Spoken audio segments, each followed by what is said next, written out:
ठरलं तर मग या मालिकेच्या पुढील काही येणाऱ्या भागांचे अपडेट जाणून घेऊया आपल्या आजच्या या व्हिडिओमध्ये. चला तर मग प्रेक्षकांनो सुरुवात करूया आपल्या व्हिडिओला. तर आता आपण इथे पाहणार आहोत की कशा पद्धतीने सायली अर्जुन फायनली सदाशिव मैनाला आता स्वतःच्या बाजूने करून घेणार आणि दुसऱ्या बाजूला प्रिया ही उघडी पडणार. आता नेमकं कसं आणि काय काय घडतं हे सगळं बघूया या व्हिडिओमध्ये. त्याचबरोबर सचिनचा सुद्धा एक खूप मोठा गेम करणार सायली अर्जुन आणि प्रताप मिळून. आता नेमकं कसं घडतं सगळं हे बघूया. तर आता आपण इथे पाहिलेलं आहे की सध्या सायली आणि अर्जुन ह्या दोघांनाही सदा आणि मैनापर्यंत कुठल्याही परिस्थितीत पोहोचायचं आहे. सदा आणि मैनाला त्यांना मिळवायचं. मग आता सायली ही प्रियाच्या रूममध्ये गेलेली असते. तिकडे ती शोधाशोध करत असते. तिला काही मिळेल का, सापडेल का हे ती बघत असते. आणि आता ती शोधाशोध करत असतानाच तिथे प्रियाचा फोन हा सारखा वाजत असतो. मग सायली आता तो फोन हातामध्ये घेऊन उचलून बघते तर त्यावरती मैनाचा फोन येत असतो. आता सायली तो फोन उचलत की नाही उचलते असं होत असतं. तिला काय करू, उचलू की नको, नाही नको उचलायला. जर मैनाला कळलं दुसरीच कोणी व्यक्ती होती तर. पण मग सायली धाडस करते आणि फोनची रिंग उचलते. आता समोरून मैना म्हणते, अगं ए बबले, कधीपासून फोन करते तुला कळत नाही का? अगं तुमच्या बाबांची अवस्था बघ काय झाली आहे. मी लवकर पत्ता पाठवला आहे, त्या पत्त्यावर पोच. अगं तुझ्या बाबांना हॉस्पिटलात नेलं पाहिजे, लवकरात लवकर ये बरं. आणि मग आता सायलीचा फोन ती कट करते. आता सायली पत्ता चेक करते तर त्यामध्ये आता पत्ता असतो. तो पत्ता सायली पटकन लक्षात ठेवते आणि मग आता ती ठरवते की हे सगळं जाऊन मला लवकरात लवकर अर्जुनला सांगायला हवं. मग सायली अर्जुनकडे येते आणि अर्जुनला सांगू लागते, अहो मी आता प्रियाच्या रूममध्ये शोधाशोध करायला गेले होते तेव्हा प्रियाच्या फोनवरती सतत मैनावतीचा फोन येत होता आणि मी जेव्हा फोन उचलला तेव्हा तिने पत्ता पाठवला आहे, त्या पत्त्यावर लवकर ये असं सांगितलं. याचा अर्थ नक्कीच ती लोक तिथेच राहत असतील. मला काय वाटतं आपण ताबडतोब त्या पत्त्यावरती जायला हवं. प्रिया तिकडे पोहोचण्याच्या आधी जर आपण तिकडे पोहोचलो तर कदाचित सदा आणि मैनाला आपल्याला आपल्या बाजूने करता येईल. आपण लवकरात लवकर तिकडे जायला हवं. काय वाटतंय तुम्हाला? अर्जुन म्हणतो, ठीक आहे बायको, तसंही सध्या सदा आणि मैना हे आपल्या बाजूने असणं अत्यंत गरजेचं आहे. मग त्यासाठी आपल्याला लवकरात लवकर निघायलाच हवं. चल लवकर निघूया. पण हो, एक गोष्ट लक्षात ठेव, घरातून बाहेर पडत असताना आपण कुठे चाललो आहे हे कोणालाही कळता कामा नये. आपण सदा मैनाला भेटायला जातो आहे हे तर नाहीच नाही, समजलं? त्याबरोबर मग लगेचच आता सायली होकारार्थी मान डोलावते. त्यानंतर मग अर्जुन आणि सायली हे दोघंजणं घरात कोणालाही न सांगता बाहेर पडत असतात. अर्जुन आता देवाकडे प्रार्थना करतो की बाबा आता सगळं व्यवस्थित होऊ दे आणि एकदाचं ते सदा आणि मैना आमच्या टीममध्ये येऊ देत. त्यानंतर मग सायली आणि अर्जुन गाडीमध्ये बसलेले असताना अर्जुन सायलीला म्हणत असतो, बायको सदा आणि मैनाला फक्त ना पैशांची भाषा कळते, माणुसकी वगैरे त्यांच्यात काहीही नाही आहे. त्यामुळे मला काय वाटतं माहिती आहे का, आपण ना त्यांच्याशी त्यांच्यासारख्याच भाषेत म्हणजे पैशांच्या आणि व्यवहाराच्या भाषेत बोलू, म्हणजे ते लोक आपलं ऐकतील आणि आपल्याला मदत करायला तयार होतील. आपण त्यांना जर पैसे देऊ केले ना तर बरोबर ते आपली मदत करतील. तर आता इकडे सदा आणि मैना यांच्या घरी सायली अर्जुन पोहोचतात. आता सदाला दमाचा त्रास होत असतो, त्यामुळे त्याला श्वास लागत असतो, त्याला श्वास घ्यायला त्रास होत असतो. मैना म्हणत असते, अहो काळजी करू नका, मी काही होऊ देणार नाही आहे तुम्हाला, होईल सगळं व्यवस्थित, वाटेल तुम्हाला बरं, मी आहे ना, मी घेईन तुमची काळजी. अहो तुम्ही डोळे उघडे ठेवा बरं. पण आता सदाची कंडिशन खूपच जास्त क्रिटिकल होत गेलेली असते. तोपर्यंत त्या ठिकाणी सायली आणि अर्जुन पोहोचतात. आता सायली अर्जुनला बघून मैना आणखीनच जास्त घाबरते आणि कशाला आलाय तुम्ही इकडं, आधीच माझ्या नवऱ्याला बरं नाही आहे, निघा इकडनं असं म्हणते. त्याबरोबर सायली आता सदाची अवस्था बघते आणि म्हणत असते, बापरे किती वाईट अवस्था झाली आहे, आपल्याला लवकरात लवकर यांना हॉस्पिटलमध्ये नेलं पाहिजे.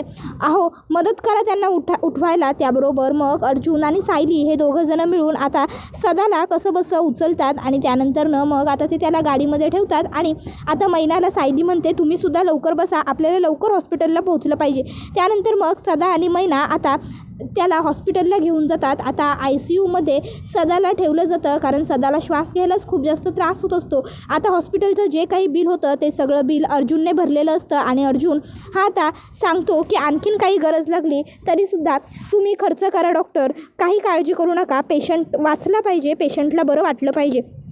आता अर्जुन सदासाठी एवढं सगळं करतोय हे बघून मैनाला खूप मोठं आश्चर्य वाटतं. तर आता अर्जुन सायलीला म्हणत असतो, बायको डोंट वरी, होईल तो सदाशिव बरा, इट्स टोटली फाईन. त्याबरोबर आता दुसऱ्या बाजूला इकडे मैनावती ही हा सर्व प्रकार बघते. आता हळूहळू सदा जेव्हा स्टेबल होत येतो तेव्हा मैनावतीच्या डोक्यामध्ये विचारांचं चक्र फिरायला सुरुवात होते. ती विचार करते, माझ्या अख्ख्या स्वतःच्या मुली इना, मीना, टीना आणि आता बबलीसुद्धा त्यांनी कुणीही फोन उचलले नाही, त्यांनी कुणीही साथ दिली नाही संकटाच्या वेळी. पण ही सायली आणि अर्जुन यांनी मात्र साथ दिली आहे आमची. कुठली म्हणजे ही पोर आहे आणि कशा मातीची बनली आहे. आम्ही एवढा हिला त्रास दिला, एवढा हिचा छळवाद केला, एवढं हिला फसवलं, हिच्या घरात जाऊन हिचे खोटे आईबाप म्हणून राहिलो आणि तरीही हिनं आमची एवढी मदत केली. म्हणजे खरंच ही पोरगी किती गुणावानाला आहे आणि आम्ही मात्र हिच्याबरोबर केवढं वाईट वागलो, केवढं क्रूर वागलो असा विचार आता मैना करत बाजूला एका कोपऱ्यात उभी असते. त्यावेळी सायली मैनाकडे येते आणि मैनाला म्हणत असते, नका फार काळजी करू, काहीही होणार नाही आहे काकांना, लवकरात लवकर बरे होतील ते आणि व्यवस्थितही होतील. तुम्ही टेन्शन घेऊ नका. उलट जर त्यांनी तुमचा असा टेन्शनमधला चेहरा पाहिला तर त्यांना असं वाटेल की ते खूप जास्त आजारी आहेत, त्यामुळे तुम्ही स्ट्रॉंग राहा. त्याबरोबर मग आता इकडे मैना ही सायलीला म्हणू लागते, सायले मला माफ कर गं, म्या चुकलो. आणि मग ती सायलीसमोर हात जोडते. सायली म्हणते, अहो काय करताय तुम्ही, हात का जोडताय. त्यावर मैना म्हणत असते, सायली अगं आम्ही तुला केवढा त्रास दिला, म्या तुझ्या घरामध्ये तुझी खोटी आई बनून राहिली आणि हे तुझे खोटे बाबा म्हणून राहिले आणि खोटे आईबाप बनून राहिलो, तुला एवढा त्रास दिला, तुझ्याकडनं पैसे लुटण्याचा प्रयत्न केला, तुझ्या घरात चोरी करण्याचा प्रयत्न केला, पण तरीही आम्ही तुझे खोटे आईबाबा होतो. तरीसुद्धा आज आमच्या संकटाच्या काळात आमची सख्खी एक पण पोरगी उभी नाही राहिली, पण तू उभी राहिलीस. अगं आमची बबलीने तर तिच्याकडे एवढा पैसा अडका असूनही आमच्याकडे पाठ फिरवली आणि आमच्या बाकीच्या पोरींनी तर आमचे फोन पण उचलले नाही गं, पण तू मात्र असं नाही केलंस, तू पाठ नाही फिरवलीस. सायली तुझे उपकार मी कधीही नाही फेडू शकणार, कधीच नाही विसरू शकणार, तुझे खूप उपकार झाले. त्यावर सायली म्हणते, हे बघा मी तुमच्यावरती हे सगळं उपकार म्हणून केलेलं नाही आहे, मी मदत म्हणून केलं जे काही केलं ते. आणि तसंही तुम्ही प्रियाचे आईवडील आहात, आत्ताच म्हणालात ना, मग प्रियाचे आईवडील काय आणि माझे आईवडील काय, एकच तर आहे. म्हणून मी तुमची खरं तर मदत केली आणि चांगल्या मनाने एखादी गोष्ट केली तर त्याचे हे असे उपकार वगैरे समजायचे नसतात, कळलं का तुम्हाला. त्याबरोबर मग आता पुढे सायली म्हणत असते की काळजी करू नका, खरोखर सदाशिव काकांना खूप लवकर बरं वाटेल, पण जर तुम्हाला माझे उपकार मानायचे असतील तर त्यापेक्षा तुम्ही आमची मदत केलीत तर जास्त बरं होईल. त्यावर मैना म्हणते, सांग काय करायचं आहे ते सांग. त्याबरोबर अर्जुन म्हणतो, पण बघा विचार करा, आम्ही जे सांगू ते करायला जर तुम्हाला जमणार असेल तरच हो म्हणा, नाहीतर उगाचच्या उगाच आधी तुम्ही हो म्हणूच नका, कारण माझी खात्री आहे आम्ही जे काम सांगू ते तुम्हाला जमणार नाही. त्यावर मैना म्हणते, जावई. त्यावर अर्जुन तिच्याकडे बघू लागतो तर ती म्हणते, माफ करा अर्जुन साहेब. त्यावर मग अर्जुन म्हणतो, नाही तुम्ही जावई म्हटलं तरी काही हरकत नाही आहे. मग आता ती म्हणते, जावई तुम्ही जे सांगाल ते काम करायला आम्ही तयार आहोत. आज आमच्या बिकट परिस्थितीत, अडचणीच्या अवघड काळात आमच्या स्वतःच्या सख्यांनी आम्हाला नाही बघितलं, सगळ्यांनी पाठ फिरवली, पण तुम्ही तसं केलेलं नाही. तुम्ही आम्हाला बघितलं आणि माझ्या यांचा उपचार केला, तुम्ही आज माझं सौभाग्य वाचवलं आहे, कुंकू वाचवलं आहे. त्यामुळे आज तुम्ही जे काही सांगाल ना ते सगळं करायला मी तयार आहे. माझे डोळे उघडले, आम्ही चुकीचे होतो ते मला कळलं. त्यावेळी मग सायली ही आता लगेचच मैनाला म्हणू लागते, मग एक काम करा, आता तुम्ही बबलीबरोबरचे सगळे कॉन्टॅक्ट तोडा आणि आम्ही तुम्हाला जिकडे राहायला सांगू तिकडे जाऊन राहा. काही दिवसांचाच प्रश्न आहे, काही दिवसांनंतर आम्ही स्वतःहूनच तुम्हाला तुमच्या घरी पाठवून देऊ हवं तर, पण सध्या आम्ही सांगतोय तसं करा. मग मैना म्हणते ठीक आहे. त्यानंतर मग सायली, अर्जुन, मैना आणि सदाशिवला सुद्धा एक खोली घेऊन देतात छोटीशी आणि तिकडेच त्यांना राहायला सांगतात. सायली सांगते, घरामध्ये जे काही वाण सामान वगैरे लागत असेल ते सगळं काही मी भरून ठेवलेलं आहे. अर्जुन आता एक नवीन सिम कार्ड घेऊन आलेला असतो आणि तो आता मैनाला म्हणतो, आणि हो तुमचा जो जुना सिम कार्ड आहे तो सुद्धा आता बंद करून टाका आणि हा नवीन मोबाईलमध्ये सिम कार्ड टाका आणि वापरा. आणि एक गोष्ट लक्षात ठेवा, तुम्हाला यापुढे काहीही गरज लागली, कसलीही मदत हवी असेल, काही वस्तू हव्या असतील तर त्यासाठी त्या प्रियाला नाही तर आम्हाला फोन करायचा. सायली म्हणत असते, त्या प्रियाबरोबर कुठल्याही पद्धतीचा कॉन्टॅक्ट करण्याचा प्रयत्न करू नका. आजपर्यंत तिने खूप लोकांचं नुकसान केलेलं आहे, आमचं तर खूप मोठं नुकसान केलं आहे आणि आता नको, आता बास. कराल ना तुम्ही आमच्यासाठी एवढं, तुम्ही म्हणाला होतात की तुम्ही काहीही कराल म्हणून आणि माझी खात्री आहे की तुम्ही हे एवढं तरी नक्कीच आमच्यासाठी करू शकता. काय बोलते मी, बरोबर आहे ना. त्यावर मैनावती म्हणते, ठीक आहे सायले तू जसं म्हणशील तसंच होईल. आता म्या बबलीबरोबर कुठला बी संबंध ठेवायचो नाही. त्यानंतर आता इकडे प्रिया हिला सतत मैना फोन करत असते पण तिने एकही फोन उचललेला नसतो. आता संध्याकाळी प्रिया जेव्हा तिचा फोन हातात घेते तेव्हा म्हणते, बापरे ह्या मैनाने तर खूपच जास्त फोन केलेले आहेत, नक्की एवढे फोन हिने काय केलं आहे, काय एवढं हिचं काय घोडं माझ्याशिवाय उतून चाललं आहे, कुठं मेली खपली बघितलं पाहिजे असा विचार करत मग आता प्रिया ही लगेचच नेमकं काय घडलं हे बघण्यासाठी फोन करू लागते प्रियाला. प्रिया मैनावतीला, पण आता मैनाचा फोन लागतच नसतो. मग प्रिया विचार करते हिचा फोन का लागत नाही आहे. मग पुन्हा फोन ट्राय करते. आपण ज्या क्रमांकाशी संपर्क इच्छिता तो क्रमांक बंद आहे असं सांगितलं जातं. प्रियाला प्रश्न पडतो की बापरे, फोन बंद करून हे लोक गेले तरी गेले कुठे, मला जाऊन बघितलं पाहिजे. मग आता प्रिया ही तिचा मोबाईलमधलं व्हॉट्सअप उघडते आणि त्यामध्ये आता प्रियाला मैनावतीने पाठवलेला पत्ता दिसतो आणि ज्यावरती मैनावतीने लिहिलेलं असतं, लवकरात लवकर या पत्त्यावरती पोहोच, तू इथे येणं खूप गरजेचं आहे, तुझ्या बाबांची परिस्थिती खूप खराब झाली आहे. मग आता लगेचच प्रिया ही घरातनं बाहेर पडते आणि आता त्या पत्त्यावरती पोहोचते. आता ती त्या पत्त्यावर पोहोचल्यावर तिच्या लक्षात येतं की इकडे तर सदा आणि मैना दोघंही कोणीही नाही आहेत. मग या दोघांनी मला खोटा खोटा मेसेज का सोडला असेल, काय कारण असेल यांनी मला इकडे बोलवून घेण्याचं. आणि त्या सदाची जर तब्येत खराब आहे तर हे गेलेत कुठे. नाही काहीही करून यांना सायली अर्जुनने पकडता कामा नये. मग आता ती पुन्हा त्या नंबरवरती कॉन्टॅक्ट करण्याचा प्रयत्न करू लागते, पण आता तो नंबर काही लागत नसतो, तो नंबर काही उचलला जात नसतो. त्याबरोबर इकडे आता जो प्रताप आहे, प्रतापने काय केलेलं असतं, प्रतापने आता जो अस्मिताचा अकाउंट आहे तो त्याच्या मित्राला सांगून पूर्णपणे फ्रीज करून घेतलेलं असतं. अस्मिताच्या अकाउंटमधनं आता 1 रुपयांचंही ट्रान्झॅक्शन करता येणार नाही अशी पूर्णपणे काळजी प्रतापने घेतलेली असते. आता प्रतापचा मित्र प्रतापला म्हणतो, तू सांगितल्याप्रमाणे काम मी केलेलं आहे. प्रताप त्याच्या मित्राला म्हणतो, खरं तर मुलीचं अकाउंट हे असं फ्रीज करायचं, मुलीला वापरायला पैसे नाही राहू द्यायचे, हे सगळं मलाही पटत नाही आहे रे, पण काय करू, तिचा नवराच तितका नालायक आहे. तर दुसऱ्या बाजूला आता सचिन हा बँकेत त्याला पैसे हवे असतात ते काढण्यासाठी गेलेला असतो, पण आता सचिनला बँकेतनं 1 रुपयाही काढता येत नसतो. आता सचिन विचार करतो की कदाचित अस्मिताच्या अकाउंटमधले पैसे संपले असतील आणि म्हणूनच मला पैसे काढता येत नाही आहेत, काहीतरी केलं पाहिजे. मग लगेचच तो अस्मिताला कॉल करतो आणि म्हणतो, अस्मी डार्लिंग, अगं मी इकडे बँकेमध्ये मला पैशांची गरज होती म्हणून पैसे काढायला आलो आहे, पण बघ ना बँकेतनं पैसे निघतच नाही आहेत, पैसे संपलेत का तुझ्या खात्यात पैसे नाही आहेत का. त्यावर अस्मिता म्हणते, अरे सचिन असं कसं होईल, तुला तर माहिती आहे ना माझ्या अकाउंटमध्ये पैसे नाही आहेत, असं कधीच होत नाही, नेहमी पैसे असतात. मी एक काम करते, मी डॅडबरोबर बोलते, मे बी काही प्रॉब्लेम वगैरे झाला असेल तर डॅडना माहीत असेल, मी त्यांना विचारते. त्यावर सचिन म्हणतो, आता समजलं मला, आलं माझ्या लक्षात बरोबर सगळं. त्यावर अस्मिता म्हणते, सचिन अरे असं का बोलतोयस, काय झालं. सचिन म्हणतो, डॅडने हे सगळं मुद्दामूनच केलं असेल ना अस्मी, तुझं डेबिट कार्ड मी वापरतोय सध्या, हे डॅडना माहिती आहे आणि डॅडची अशी अजिबात इच्छा नाही आहे म्हणून त्यांनी हे मुद्दाम केलं आहे. अस्मिता म्हणते, सचिन अरे असं काहीही नसणार आहे, मी जाऊन बघते. आणि मग ती आता लगेचच प्रतापकडे येते आणि प्रतापला म्हणत असते, डॅड तुम्ही माझं बँक अकाउंट फ्रीज केलं आहे का, माझ्या बँकेतून ट्रान्झॅक्शन होऊ नये याची काळजी तुम्ही घेतली आहे का.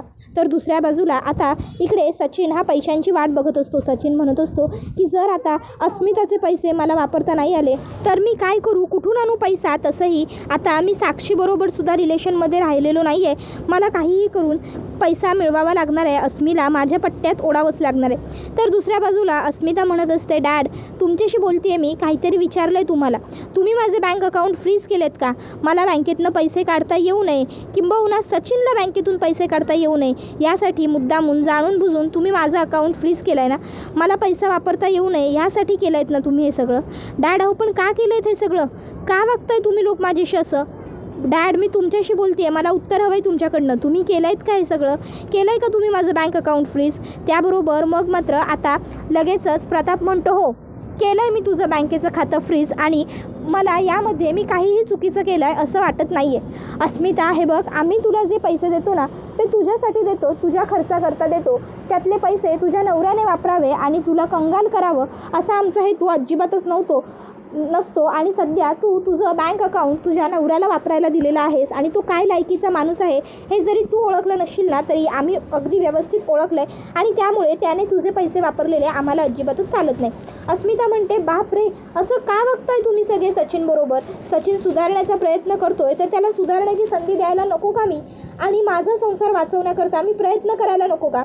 त्यावर कल्पना तिला म्हणू लागते, अस्मिता तू जे करतेस ना त्याला संसार वाचवण्याचे प्रयत्न नाही तर त्याला शुद्ध भाषेत आणि स्पष्टपणे मूर्खपणा म्हटलं जातं. तुला कळत नाही आहे, तू किती वेड्यासारखं आणि विचित्र वागती असते, तुला सगळं सोपं वाटतं आहे पण तसं नाही आहे. या सचिनला ना फक्त तुझ्या पैशांची हाव आहे, एकदा काकडचा पैसा संपला ना की मग हा सचिन तुझ्याकडे ढुंकूनसुद्धा पाहणार नाही आणि तुला म्हणजे सोडून निघून जाईल, याला तुझ्याशी काहीही घेणं देणं पडलेलं नाही आहे. याला फक्त तुझा पैसा गोड लागतोय, पैसा आहे ना तुझ्याजवळ तोवरच हा तुझ्याबरोबर चांगलं बोलतोय. अस्मिता, तुझी आई आहे मी, तुझ्यापेक्षा 4 पावसाळे नक्की जास्त बघितलेत. त्यावर मग अस्मिता म्हणते, मॉम बास. अगं सचिनबद्दल तू स्वतःच्या मनामध्ये किती विष घालून घेतलेलं आहेस. त्यामुळे सचिन कितीही चांगला वागला, चांगला राहण्याचा प्रयत्न करत असला तरीसुद्धा तुम्हाला सचिन वाईट आणि चुकीचाच वाटतो. जाऊ दे, मला ना आता तुम्हा सगळ्यांबरोबर काही बोलायचंच नाही आहे. तुम्ही सगळ्यांनी ठरवूनच घेतलं आहे की सचिन चुकीचा आहे, सचिन फ्रॉड आहे. तर मग आता मी तरी काय करू? मी समजवण्याचा तुम्हा सगळ्यांना खूप प्रयत्न केला, पण तुम्ही ठरवलेत ना काहीही ऐकून घ्यायचं नाही आहे. तर ठीक आहे.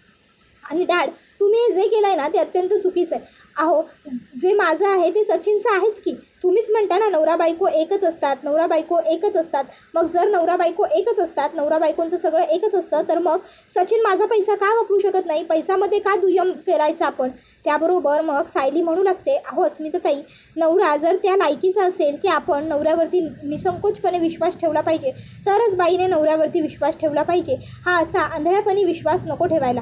सचिन भाऊजी तुमच्या अकाउंटमधून पैसे काढत असतील, खर्च करत असतील, ते कुठे खर्च करतात, काय करतात, या गोष्टी ते तुम्हाला सांगतही नसतील आणि तुम्ही मात्र बिचाऱ्या त्यांच्यावरती सहजपणे विश्वास ठेवून मोकळा होत असाल. म्हणून खरं तर आम्ही हे सगळं करायचं पाऊल उचललं आहे. आणि आईबाबांनी जर एखादा निर्णय तुमच्या बाबतीत घेतला असेल तर पूर्ण विचार करून काळजीपूर्वकच घेतला असेल ना. अहो, आजपर्यंत लहानाचं मोठं केलं आहे त्यांनी तुम्हाला. तुमची प्रत्येक गोष्ट त्यांनी पूर्ण केली आहे. तुमची हौस मौस, इच्छा आकांक्षा सगळंच त्यांनी सांभाळलं आहे आजपर्यंत.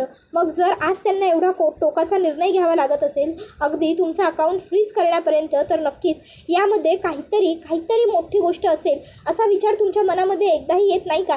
तुम्हाला एकदाही असं वाटत नाही का की कुठेतरी आपले आई बाबा, आपले दोन्ही भाऊ, आपली भाऊजय बरोबर असेल आणि आपला नवरा चुकीचा असेल म्हणून तुम्ही सचिन भाऊजींची बाजू घेताय? यामध्ये मला दुःख नाही आहे, तर पुढे जाऊन तुम्हाला खूप त्रास होईल या सर्व गोष्टींमुळे, याचं मला दुःख आहे. अस्मिता म्हणू लागते, हे बघ सायली, तू तर ना काही बोलूच नकोस. अगं, मला कळत नाही आहे की तू अशी कशी काय बोलू शकतेस. तू सुद्धा एक बायको आहेस, तुला सुद्धा नवरा आहे. विचार कर ना, उद्या जर तुझा नवरा चुकला तर बायको म्हणून तुझं कर्तव्य नाही आहे का तुझ्या नवऱ्याला माफ करणं? तू अर्जुनला सोडून देणार नाहीस का? अगं, प्रत्येक बायको आपला संसार वाचवण्याचा पुरेपूर प्रयत्न करत असते आणि मी सुद्धा माझ्या परीने माझा संसार वाचवण्यासाठी खूप प्रयत्न करते, खूप धडपडते. माझ्या बाळाला सुद्धा बापाचं प्रेम मिळायला हवं ना. आम्ही जसे आमच्या वडिलांच्या छत्रछायेत वाढलो तसं त्यालाही त्याच्या वडिलांच्या छत्रछायेत वाढता आलं पाहिजे ना. त्यासाठी मी हे एवढं सगळं करते. पण जाऊ देत, तुम्हाला कोणाला काही कळणारच नाही, तुम्ही सगळेजण मला समजून घेणारच नाही. त्यामुळे आता मी ठरवलं आहे, मी आता कोणाशी काहीही बोलणार नाही आहे. पण डॅड, आणखीन एक गोष्ट तुम्ही लक्षात ठेवा, तुम्ही आज जे काही केलं आहे ना माझं बँक अकाउंट फ्रीज करून, त्यामुळे मला खूप जास्त वाईट वाटलेलं आहे डॅड. तुम्ही मला खूप जास्त हर्ट केलं आहे, तुम्ही खूप दुखावलं आहे मला, तुम्ही खूप चुकीचं वागला डॅड. आणि सायली, तू तर काही बोलूच नकोस, मला तुझं काही ऐकायचंच नाही आहे, तूच भडकवलं असशील या सगळ्यांना. त्याबरोबर मग अर्जुन म्हणू लागतो, जस्ट मुवमेंट ताई, प्लीज जस्ट मुवमेंट. उगाचच्या उगाच तू प्रत्येक वेळी सायलीला ब्लेम करायचं, म्हणून याही वेळी सायलीला ब्लेम करू नकोस. या सगळ्यामध्ये ना मुळात सायलीची काही चूक नाही आहे, सायली काहीही चुकीचं वागलेली नाही आहे. आणि मुळात सचिनची कुठलीही अशी तरतूद नाही आहे की सचिनवरती विश्वास ठेवला पाहिजे. उलट अविश्वासच टाकता येईल अशीच कामं आजपर्यंत सचिनने केली आहेस. आणि तू म्हणतेस सचिन फॉरेनला कामाला होता तेव्हा तू पैसे उधळायचीस वगैरे, तेव्हाही तू डॅडनेच तुझ्या अकाउंटला टाकलेले पैसे खर्च करत होतीस, समजलं ना. त्यामुळे उगाचच्या उगाच काहीतरी खोटा आव आणू नकोस. तुला काय वाटतं, मला माहीत नाही आहेत का गोष्टी? त्याबरोबर मग ती म्हणत असते, जर तुला एवढं सगळं सगळ्यातलं कळतं तर तू मग तेव्हाच मला का अडवलं नाहीस? सांग ना, का अडवलं नाहीस? हे बघ अर्जुन, तुला जे वाटतं ना ते सगळं चुकीचं आहे. तू उगाचच्या उगाच सचिनबद्दल फक्त गैरसमज करून घेतलायस. प्रताप म्हणतो, मला काहीही ऐकायचं नाही आहे, माझ्याकडे फक्त 2च पर्याय आहेत, ते म्हणजे तू तुझं अकाउंट हातात वापरायला घे तरच मी फक्त तुझ्या अकाउंटला जे फ्रीज केलं आहे ते रिमूव्ह करेन, नाहीतर दुसरं म्हणजे त्या सचिनला पैसे देणं बंद कर. आता तुला जे झेपत असेल ते तू कर. अस्मिता म्हणत असते, डॅड तुम्ही जे दोन्ही ऑप्शन दिलेत ना त्यांच्यापैकी एकही ऑप्शन मी अवलंबू नाही शकणार आहे, कारण मला दोन्ही ऑप्शन खूपच जास्त अवघड जाणार आहेत आणि मला खूप जास्त वाईट वाटतं आहे की तुम्ही सगळेजण माझ्या होणाऱ्या नवऱ्याला समजूनच घेत नाही आहात. त्याबरोबर हा व्हिडिओ इथेच संपतो. व्हिडिओ आवडला असेल तर व्हिडिओला लाईक करा, चॅनलवर नवीन असाल तर चॅनलला सबस्क्राईब करा आणि बेल आयकॉन आठवणीने प्रेस करा, जेणेकरून तुम्हाला पुढच्या प्रत्येक व्हिडिओचं नोटिफिकेशन मिळत जाईल आणि सर्व व्हिडिओंचा आनंद हा अगदी उत्तम पद्धतीने घेता येईल. चला तर मग प्रेक्षकांनो, आजच्या पुरतं इथेच थांबूया. पुढचा व्हिडिओ येईपर्यंत या व्हिडिओचा छान पद्धतीने आनंद घेत राहा. टाटा, बाय बाय, धन्यवाद, take care all of you. ठरलं तर मग ही मालिका तुम्हाला कशी वाटते हे आम्हाला कमेंटमध्ये नक्कीच सांगा. धन्यवाद.